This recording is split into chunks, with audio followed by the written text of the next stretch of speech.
Hello, I'm Mike Troy, editor of Retail Leader. I'm here in Denver at the IRI Growth Summit. Just attended a fascinating session on cannabis with Jessica Lukas, VP Consumer Insights at BDS Analytics. We'll touch on that a little bit more here in a second. And then Carl Edstrom, SVP of Consumer Insights Consumer Insights and Segmentation at IRI. Right.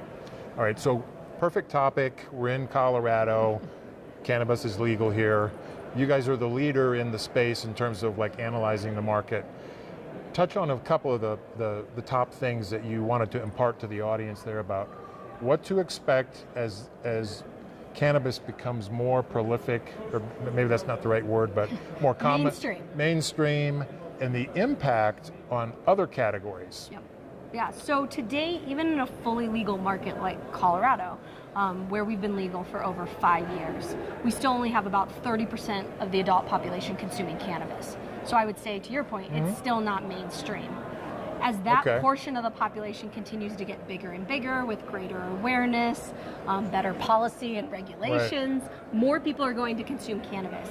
And what that means is cannabis is going to become a component of more need states and occasions for consumers, thus replacing other consumer products out there. We touched on food and beverage alcohol, OTC, pharmaceuticals, but we also see a direct impact to tobacco, as well as many other consumer industries. So 30% seems like a pretty high penetration rate to me, but you think it's going to be higher than that? Do you have a sense of 5 years, 10 years? Where does that number end up? So with alcohol only, I guess alcohol at 70%, that's my comparison point for cannabis being a 30% penetration versus beverage alcohol being 70%. So can we bridge a 40% gap is the question. That will take a long time. There's a lot of stigmas that have to break down, regulations to shift out, product availability to consumers has to get better.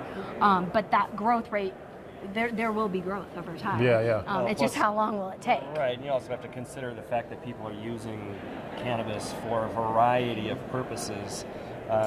We just talked about the fact that it's really impacting OTC and prescription medications, and that's partly due to the fact that legalization in many states started with medical marijuana. And so that's what people know, that's what they're trying first, but there are also a variety of other needs that they're trying to fulfill. I should have got this right at the start, but when we say cannabis, are we talking about CBD and marijuana THC, or is it just the THC component of the equation? It's confusing. So typically when we talk about it, we're talking about the regulated legal channel. So the regulated dispensary channel. Because cannabis has become the more socially accepted term for marijuana, that's why we've kind of shifted that language. When we talk about the general hemp market, we typically call it like the hemp-derived CBD market or the hemp market, despite them both, hemp and marijuana, being part of the cannabis family.